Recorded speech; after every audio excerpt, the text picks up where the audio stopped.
সেই বন্ধুসকল সকলোকে আন্তৰিক শুভেচ্ছা জনাই আজিৰ ভিডিঅ'টো আৰম্ভ কৰিছো। বন্ধুসকল 2-3 দিন আগতে এটা নটিফিকেশ্যন হৈছে বিডিঅ'ৰ পৰা ব্লক অফিচৰ পৰা যে যিসকলৰ নাম পেঞ্চনত আছে, বিধৱা পেঞ্চন, বুঢ়াখাতা পেঞ্চন, তাৰপৰা হেণ্ডিকেপৰ পেঞ্চন, যিমানখিনি পেঞ্চন আছে আৰু এই পেঞ্চনত যিসকলৰ নাম অন্তৰ্ভুক্ত হৈ আছে হিতাধিকাৰী হয়, সেইসকলৰ লাইফ চাৰ্টিফিকেটৰ প্ৰয়োজন হ'ব। লাইফ চাৰ্টিফিকেটটো কি?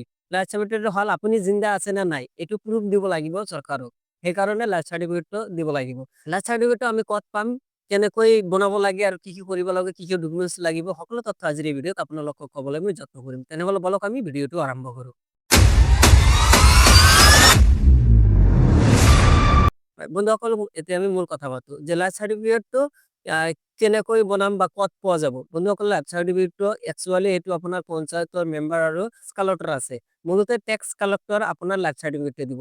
এই লাইফ চাৰ্টিফিকেটৰ বাবে কি কি প্ৰয়োজন হ'ব? আপোনাৰ আধাৰ কাৰ্ডৰ প্ৰয়োজন হ'ব আৰু আধাৰ কাৰ্ডৰ লগত যিটো মোবাইল নাম্বাৰ লিংক আছে এই মোবাইল নাম্বাৰটো আপোনাৰ লাগিব।